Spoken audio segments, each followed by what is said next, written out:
Chapter 31. The Dark Night of the Soul. "Kitten," I spoke aloud to the room. "We need to focus." That kitten I rescued was right in front of me, and I could hear its thoughts too. All terrible things aside, I was both aware of the good and the bad, and therefore I had no reason to mind either. This whole facility was mad to begin with, and so what did it matter if I was crazy too? And now my body was covered in something black and unnatural. A thick membrane of manufactured skin. Now which body is this, and why so black and slimy? The more I tried to scrub the membrane away, the more the water turned grimy. Soon I observed the kitten, which was also scanning the room. Yes, smart cat, checking for strangers, I presume. She leapt from her perch, and she was pawing at that bag labeled quality drugs. I'd already eaten a full capsule of mushrooms when... asked the kitten. "No danger up there, I've already checked." All she managed to do was knock another bottle of mushrooms onto the ground. It rolled right to my feet. "Do these mushrooms help you stay awake?" said the kitten. Well, I'd come to a point where I was on the verge of collapsing because that damn crow wouldn't stop and... Wait a minute. The damn crow must be asleep. Goodness, I can't say I ever remember feeling this bright and clear. This is all so funny because... Hey, you want some of these too?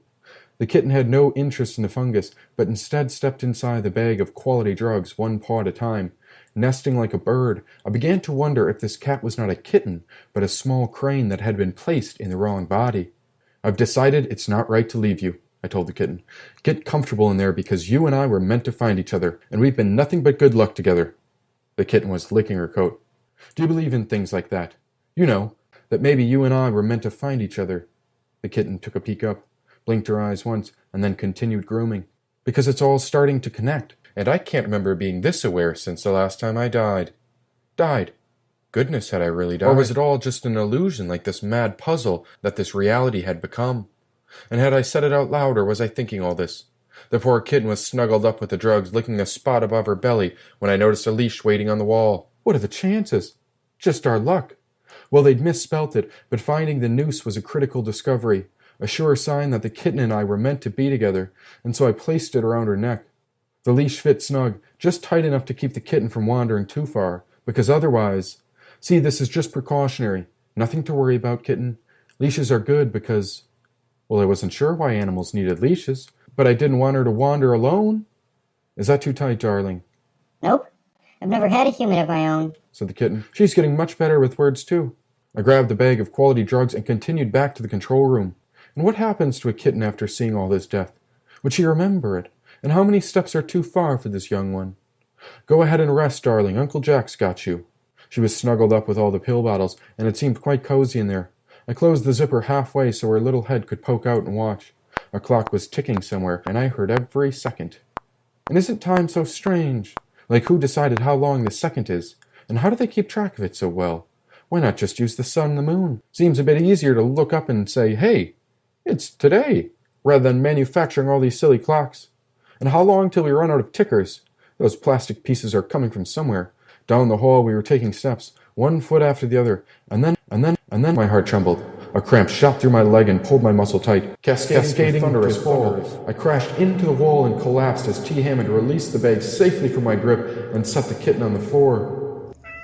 She asked, "Just a case of the wet noodles. Was I dozing off? Or maybe I was just waking up?" Now the legs were firing again, but I was sprawled out across the floor when the tingling sensation swiveled up my spine. The kitten was out of the bag and rubbing her orange-striped face against my helmet. "What's wrong, mister?" asked the kitten. "Tired," I muttered. "I feel funny, and my stomach hurts too." Her paw was poking at the bridge of my nose and pulling at the bandana over my missing eye. "No, I'm still in here, still alive. I feel... All at once it happened. I pulled T. Hammond's head off mine when a great shift came upon us and I saw everything. I shot up, and all the light, all the air, all the moisture, and every bit of life started talking out loud. I could feel the energy like a vibration of light moving everywhere. Each of my senses was in tune when I heard the cat's hair. Oh, she's all fluff. And then a slight wind slipped up through the corridor when I felt an immense connection back to Mother Nature. What a joy it is to be alive. The answer was always right here, so simple. Now look. The whole world is breathing the truth in every moment. Oh, why don't we pay attention better? It's all right here, right now.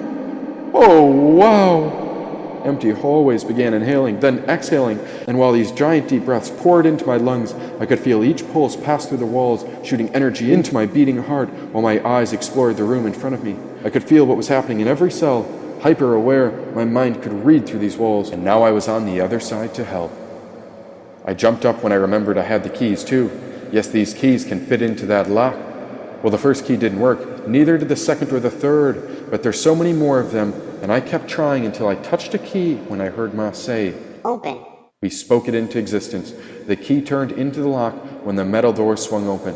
A group of confused swans were looking back. Be free. And this pyramid wasn't evil. It was alive all along and waiting to assist. What was once a cell had become a safe haven to so many, and today was one of them who came back to heal these wounds. And wait, more and more cells were here.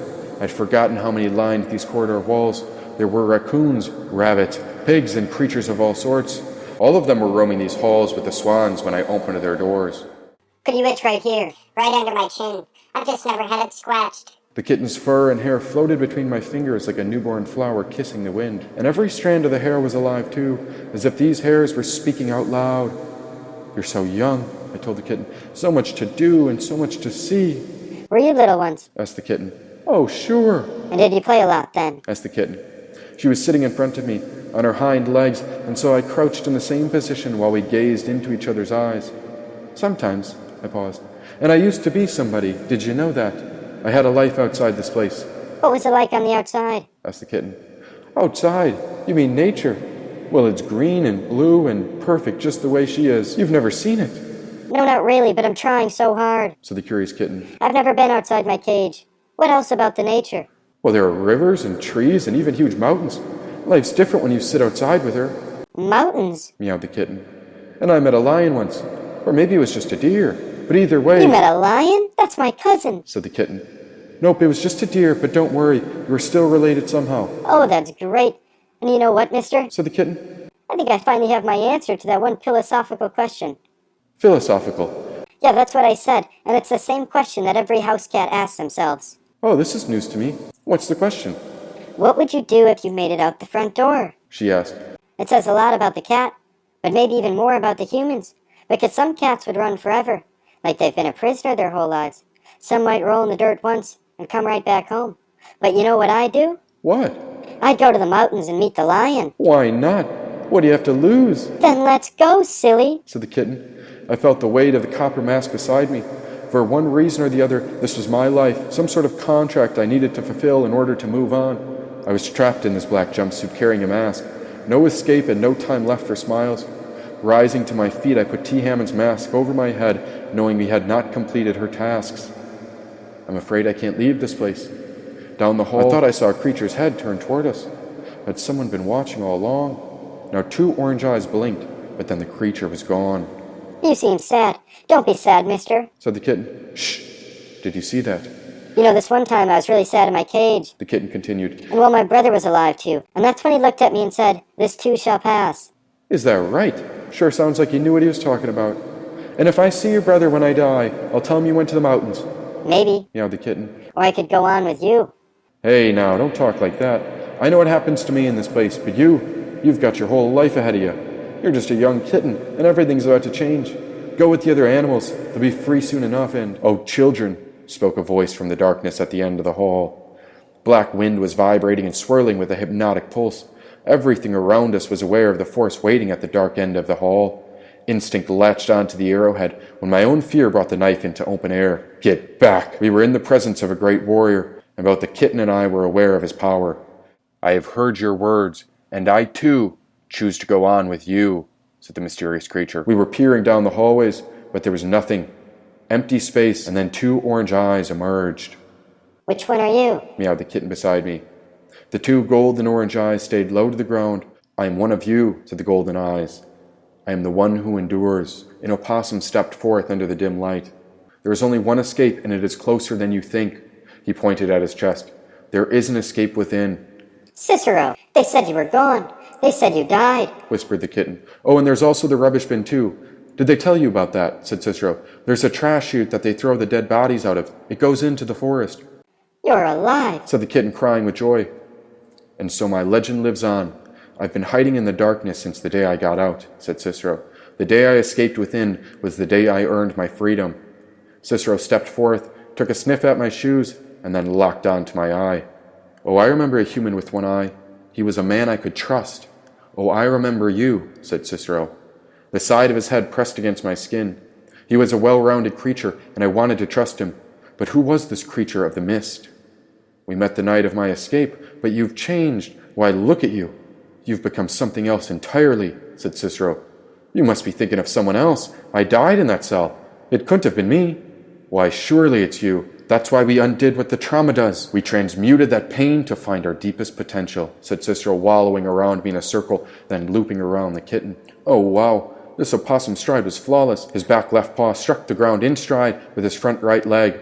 The militant leg switched instantaneously. Yes, I could feel it. This opossum was a rebel, a radical nature lover, and a compact creature that answered his calling years ago.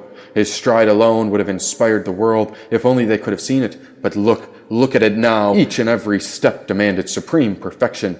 Cicero sat at my feet, staring straight up at me, with the kitten seated beside him. Now he wagged his tail once, and only once. That was important. And then he did another figure eight through my legs and took a seat on the other side of the cat. Yep, it's you, said the opossum. It's me? Yes, you're a Mowgli, said Cicero. That's who I am? That's what you told me, said Cicero. I did. I paused. So I'm him. You forgot? Asked the kitten.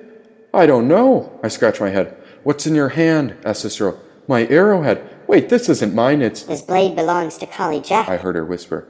Wait, who am I? I looked at the kitten. Maybe you were him. She meowed. We do not decide who we are. We reveal it, said Cicero. Huh? Okay, I will tell you. You are a spiritual warrior ready to embark on the dark night of the soul, said Cicero. Now I was curious. He said it like I was summoned for some wild adventure, but I hadn't a clue how we'd gotten here. Wait, I remember you, Cicero. You were there that night. You escaped. We're in this together, aren't we? Of course, Meowed the kitten. But Cicero, how'd you survive after all this time? See, I'm an agile creature. Even had plenty of meals along the way. Turns out humans waste almost everything. Heck, just yesterday I had half a pizza to myself. Could you imagine that? 4 slices with bell pepperonis, said Cicero. Most animals never get a slice. Oh yeah, I found a piece of that crust, said the kitten. But you're as fit as a fiddle. How'd you stay so trim? My hands patted his sides. Oh, wow. All muscle, baby, said Cicero. I've been training, doing sprints at night. Exercise and yoga helps keep the head straight when the going gets rough. It's one of those healthy addictions you hope ends up killing you by the end of it. Because it's not a bad way to die doing what you love. Plus, I'm up to 28 laps. 28 laps isn't bad when you started out with 2. Wow, what a circuit, said the kitten. Cicero bolted past us. He was so quick that the air swallowed him right up when the darkness spit him out somewhere ahead. Only a moment later he came zipping back while the swans jumped out of the way before he stopped within a hair of my feet. He bowed and held his body still. His animal experiences were well grounded with manners. Now this kitten was bowing for no reason. Oh wait, she's coughing. Or choking. A small hairball was presented in front of us. Sorry, said the kitten. There's not much time. This is the dark night of the soul, after all, said Cicero. Yes, you said that before. Now what does that mean? The opossum closed his eyes and inhaled a very deep breath. His firm muscles expanded along his toned core. This guy was jacked. Warriors like us speak the truth, said Cicero, and so I've come to proclaim that the end is near. I think he was floating in front of me. Somehow the air sucked him up into a steady, levitating state when I watched the kitten glide up toward the ceiling too. They were spinning around each other while an electric orange line flowed between their tails. Suddenly years of animalistic doctrine were passed in between their brains. A glowing wave of truth entered through the center of their foreheads and spread through the whole. I could feel it glowing between their minds, and here I was, a mere mortal, witnessing the transformation of cat formation. Oh, how dearly I wished I were a cat, too. Do you want to know the truth, human? Asked Cicero. The opossum stood above me when a bright light entered the center of my mind. Here is your truth today. If you lie flat across the floor in front of a cat, they have no choice but to investigate. It's senseless for an animal your size to lie down. Nonsense makes every creature curious, said Cicero. Oh, very nice. Good to know that this opossum knew his stuff. Now in the way of our ancestors, this too shall pass, said Cicero. this too shall pass. Meowed the kitten. Why do so many animals say that? Now in order to survive the dark night of the soul, you will need to know the golden rule, said Cicero. It's the only way the light can make it. Cicero raised a paw and held it in the air between us. Oh, whoa, he's a polydactyl. Whispered the kitten. That's a good sign. Wait, what's the rule? Do unto others as you would do unto thyself, said Cicero. Got it. And do we have a plan? It's all up here, said Cicero. Plus I know this place like the back of my paw. Just bring me to the king, and I'll do the rest. I'm in. And I adored his passion because I was living it too. Cicero was onto something. He was one of those real progressive thinkers. Why not? I shrugged at the little kitten. It'll be beautiful. Well, if you're in, then I'm in too, said the kitten. So where do we start? This way, said Cicero. I've been lurking here for weeks. I know all the turns.